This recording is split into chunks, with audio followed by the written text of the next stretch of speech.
Hey everyone, and welcome back to my channel.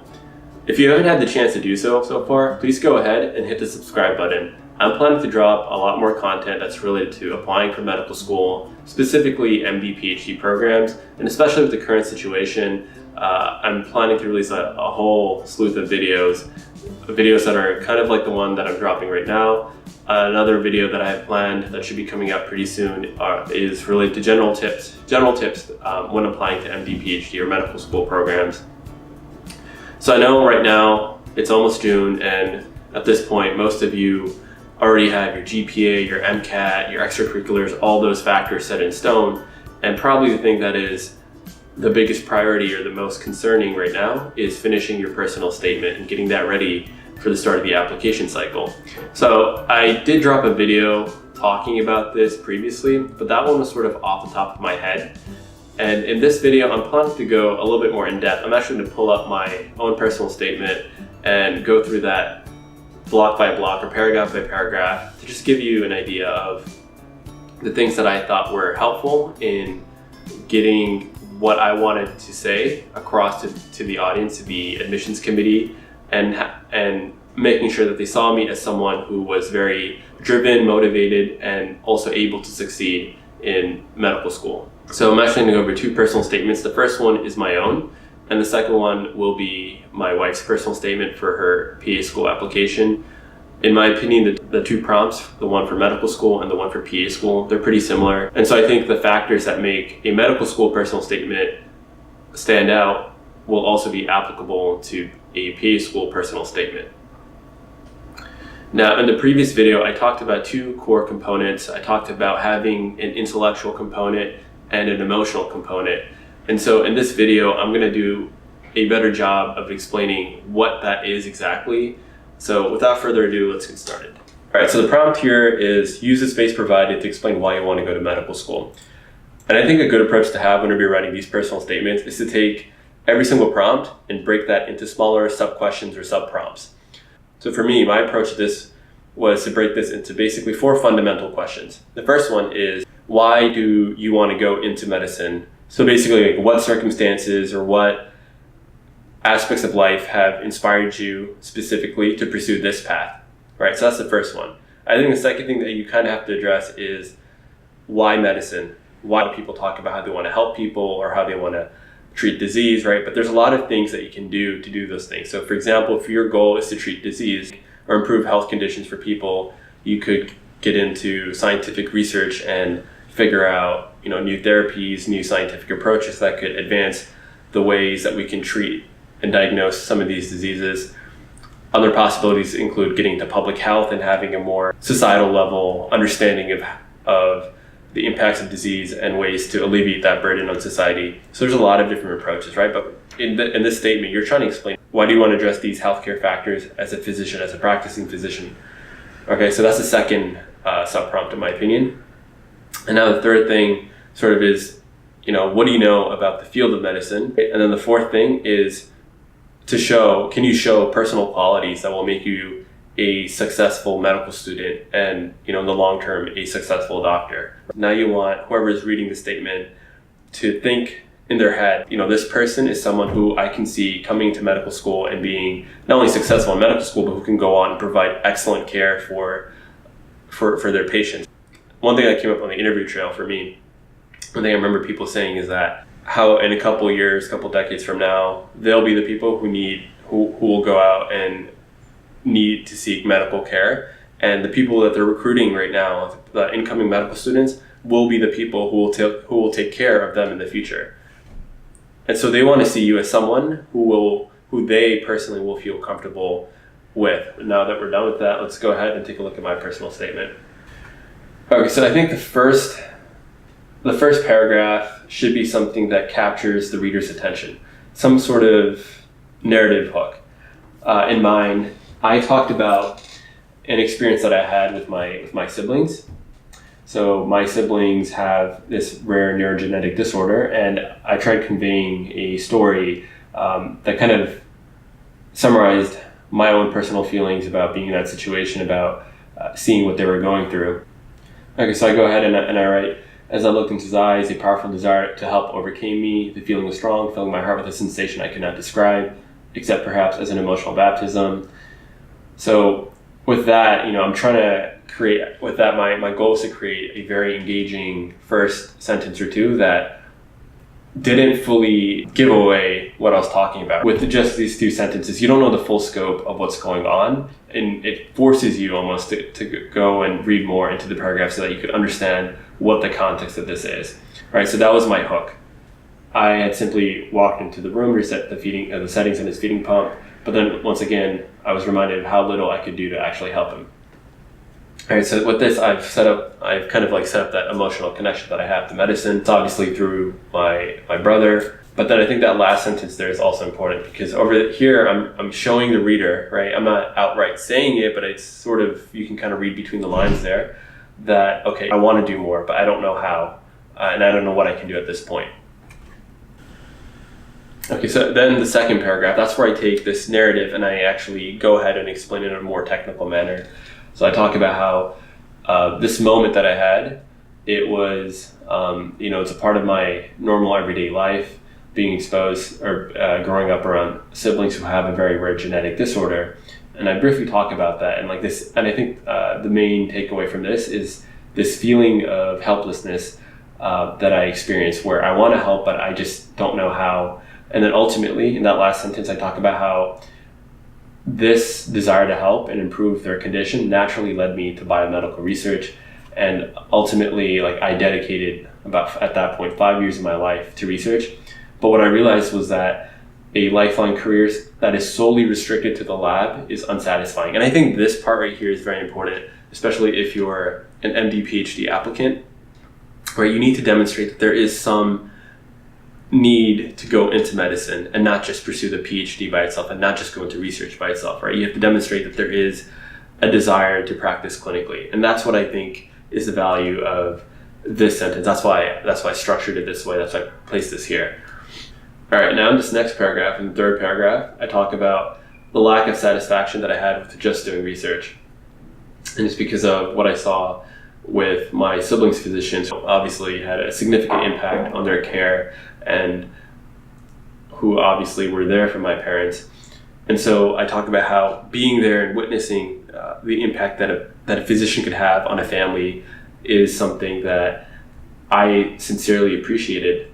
And it also, for me personally, that's what fostered a desire for me personally to practice medicine. And I guess what I want to highlight here is that, I have not said that I specifically want to become a doctor because I saw this and that. My goal here and what I've been trying to do up until this point is to show that to the reader. So just by reading this, you get that idea in the back of your head that, okay, this person, they have a very good solid reason for getting into this field. Up until this point, I've been talking about the emotional component, why I want to get into medicine, what emotionally is driving me towards medicine.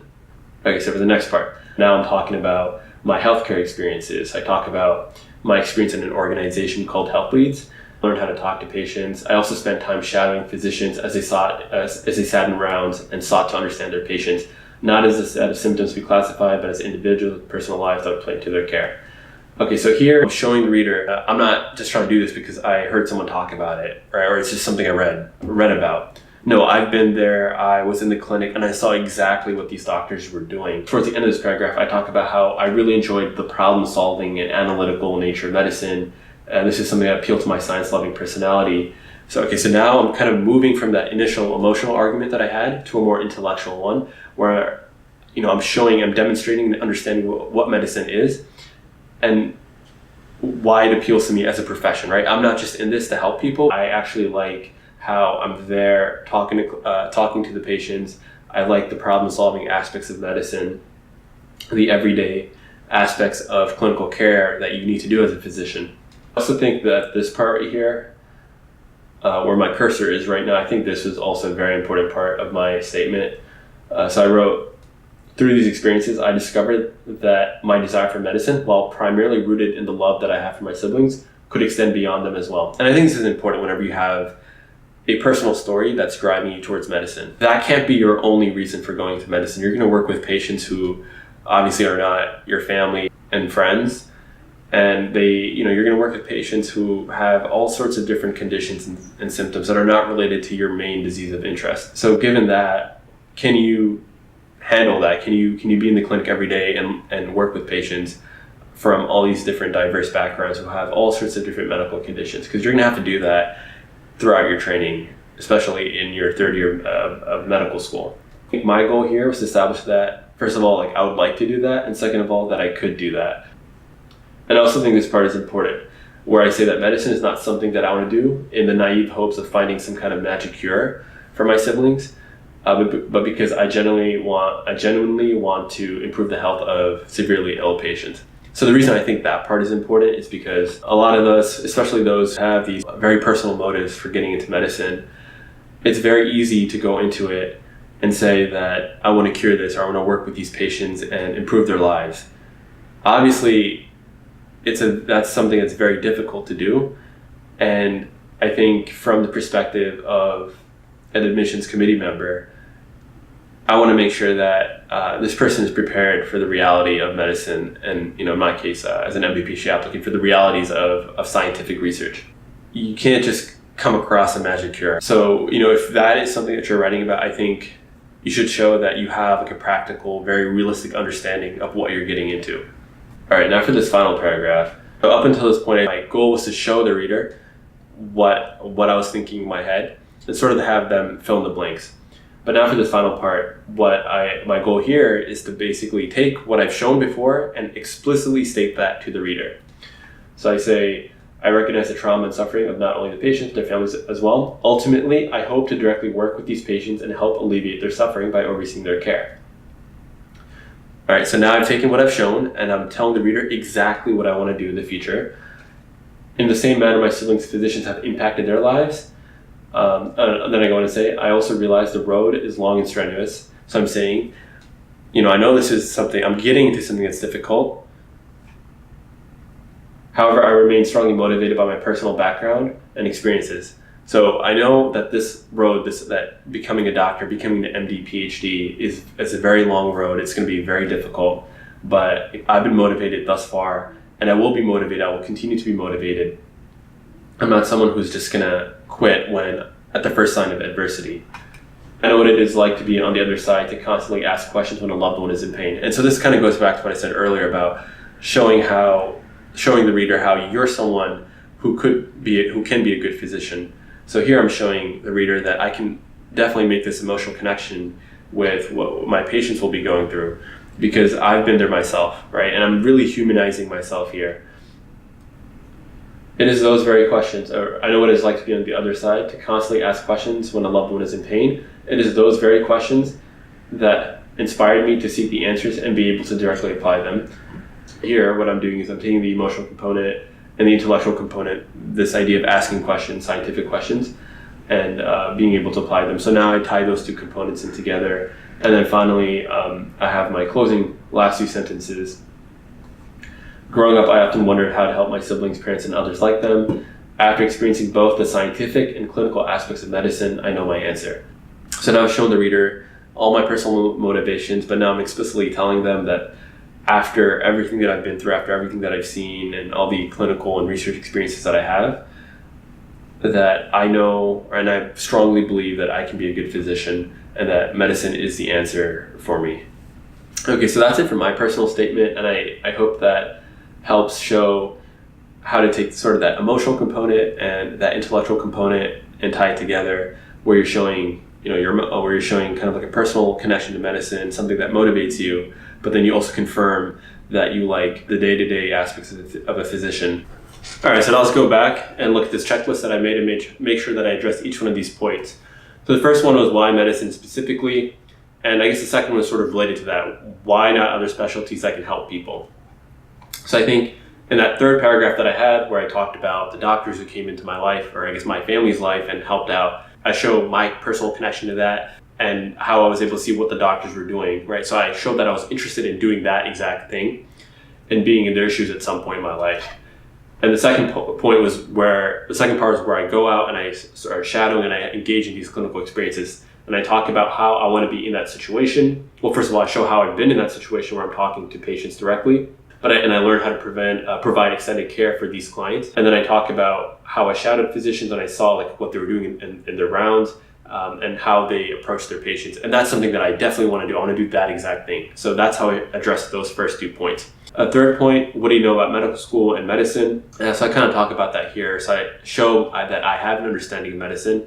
I also, when I refer to like that long, strenuous road, I talk about, that's showing that I understand what the training process will be. And the fourth point is, can you show personal qualities that will make you successful? I think what I really tried showing is personal motivation. So that lets the reader know that this person is super motivated to do medicine, and more likely than not, they will do whatever they can to achieve that goal. I showed an understanding of the problem-solving and analytical nature of medicine that appeals to my science-loving personality. So I'm someone who's going to enjoy learning what I will learn in medical school. Then also here, I say, I learned how I could sit in a clinic, listen to the ordeals of a complete stranger, and strive to improve their health. So I'm showing that I can be in that position as a doctor who's listening to someone who's someone I probably I'm meeting for the first time, and I'm going to be sympathetic to them and try my best to understand what they're going through and help them in any way possible. Okay, so a concern that some of you might have is, well, what if I don't have that kind of story where someone in my family is sick? What if I'm just interested in medicine? I had some experiences. I realized that this is something that I really want to do. It's something I'm super motivated for, but it's because I volunteered in a clinic or I shadowed it. And so for that reason, I'm actually going to pull up my wife's PA school statement to show you how you can still sort of make these intellectual and emotional connections to medicine without needing a family-centric story like the way I had it. Okay, so let's just go ahead and take a look at this personal statement and see how my wife was able to get those points across. In the first paragraph here, it's kind of similar to what I did, right? It's a narrative hook point where you're kind of telling a story, a very interesting story that captures the reader's attention. I could hear the floor creaking from my mom's footsteps as she approached my room. Right, that first sentence there, it's kind of a hook, right? Because you don't know exactly what's going on, and you're kind of forced to continue reading so that you can figure out exactly what's happening in the story. My eyes shifted from my book and I looked at the clock. It was 3 a.m. I could not resist turning the page. The mystery needed to be solved first. So over here, she interjects a key point that she kind of comes back to later on in the personal statement. But this idea is introduced early on to the reader. The mysterious life of Detective Nancy Drew. As I read these stories, I imagined myself in her shoes, finding clues and using them to solve the case. This passion stuck with me throughout my life. Due to the problem-solving nature instilled in me by my fascination with mysteries, I was naturally drawn to science and medicine. However, instead of figuring out the culprit behind a murder, I was eager to understand the natural world around me. So that right there was really important because she showed these personal traits that she has. She is someone who loves mysteries, and that love of mysteries and trying to understand the world around her is what drew her to science and medicine. And so that right there is her emotional connection to medicine. Notice how she's not connecting it to a patient the way I did it. Her connection is still emotional, right? It's like still something like a personality trait that she has, but it's different. It's just like it's her love of mystery. All right, and then she goes on, my passion for knowledge led me to enroll and excel in courses in the biological sciences during my undergrad career. I generally enjoy the detective work required to take what I learned from my textbook and apply to clinical scenarios. This is where I learned that this is where I began to develop an interest in medicine. So now she's talking about her journey towards medicine. And if you go back to my personal statement, I forgot to mention this, but I kind of did the same thing. Talked about my siblings early on, and then that was like my inspiration, my starting point. And then I talked about the actual clinical experiences that I had and the scientific experiences that I had, which ultimately allowed me to decide that medicine was the right fit for me. So over here, she's kind of starting to do that. She also volunteered at Health Leads. She goes on to talk about a specific patient, right? It broke my heart to see how many patients never sought out these resources due to lack of awareness. As a provider, I'll be cognizant of the barriers to health and continue to advocate for my patients. So for those of you who don't know, Health Leads is an organization. I don't think it's still active, but back when it was active, the goal was to connect patients from low socioeconomic backgrounds to resources in the community that could be affecting their health, such as food, shelter, transportation. So here she kind of goes back into the emotional component, right? She is like recognizing all these things that are going on with these patients, and she really wants to help. Then she continues to talk about her engagement in more hands-on clinical care as a patient technician, scribe, and research assistant. Took social and family histories. I developed my critical thinking and analytical skills. I worked closely with interprofessional teams and genuinely enjoyed it. So now she's talking about like all these like of being a PA that she really enjoys. These are not necessarily emotional things that she enjoys, but she just likes working in the field and making these, being a part of an interprofessional team, applying critical thinking and analytical skills. So she's taking those components about the profession and talking about how that's something that she really likes doing. Okay, and then she goes on to talk about, during this time, I shadowed medical professionals. I noticed that everyone on the medical team played a different but crucial role in patient care. I was intrigued by the level of autonomy given to PAs, because remember, this is a PA school essay. When it came to treating and managing their patients, I was unfamiliar with the career, so I looked into it more, discovered that PAs can work as primary care providers and attend to diverse medical problems, especially those pertaining to underserved communities, right? So here, she's taking the underserved part. So it's something that she kind of found out about the profession and connecting it back to that emotional component of like wanting to help the underserved, which she talked about after discussing her health leads experience. I recognize my interest in a specialty can evolve, and for this reason, the fluidity of the career is an appealing factor. It soon became apparent that the profession reflected my goals as a future medical provider. So here she talks about A, how she learned about PA school, and B, how she realized that it allowed her to do the things that she wanted to do to help the underserved. And then she talks about other components of the field that appeal to her. I cannot narrow down my one life-changing moment that suddenly sparked my interest to become a PA. My passion stems from a multitude of experiences. They all collectively shape my path. It's not always about knowing the recipe to a cure. It takes patience, dedication, and a little detective work. So now she has this theme going on about detective work, and she connects it back to that theme, that emotional component, her emotional theme that's running throughout this essay. These past few years, I observed PAs not only address the clinical needs of the patient, but provide hope to those who had given up. I am confident that becoming a PA is a career that is well suited for me, and it's how I want to spend the rest of my life. I will treat them with compassion and have the scientific and clinical education to diagnose and treat them. I am eager to begin the journey. So that is really good because it shows, it kind of, it addresses all the points, the statement addresses all the points that I had listed before. So let's go back and look and run through that checklist real quick. So she talks about, so we're going to adapt this. So why PA school specifically, and why not other specialties that can help people? She talks about how she learned about what a PA does, and how those specific things about being a PA appeal to her, such as the career mobility, right? That's something that really appealed to her. She didn't go out of her way to say, this is why I want to do PA school and not become a doctor, but like she talked about specifically the pros of being a PA and why there are things that she wants to do. So you don't have to put down other professions. You specifically talk about why this specific profession is something that really appeals to you. What do you know about PA school and being a PA? She talked about how PAs play a crucial role in patient care. They have a level of autonomy in treating and managing their own patients. They can attend to diverse medical problems, especially those pertaining to underserved communities. She's showing like how much she knows about what PAs do. And then I think this fourth point was very well done in this essay. Can you show personal qualities that will make you successful? So remember, she had that whole theme of that love for mysteries that's running throughout this essay, and that's that emotional component, which shows her desire to solve problems, and so that is showing like that critical aspect, the critical thinking aspect that would serve her well as a PA student and as a PA. I also really like this part here. It's kind of subtle, but she says, my passion for knowledge led me to enroll and excel in courses in the biological sciences. So this is sort of saying, hey, you know what? I'm academically qualified. I excelled in my courses. And not only did I enjoy them, but I did really well in them. And also here, this is also an important statement. This experience helped me see myself in the role of the medical provider who understands patients as holistic beings and not just as problems to solve. I will be cognizant of these barriers to health and continue to advocate for my patients. So that right there is showing someone who understands the trauma that some of these patients go through, who will be able to connect with them, and who is aware of some of the socioeconomic factors that they're affected by. And this goes back to that fourth point. Are you showing personal qualities that will make you a good healthcare provider? Here's another thing that she says that really helps put her in the mind of the reader as someone aware of these issues and who will take those into account when treating patients.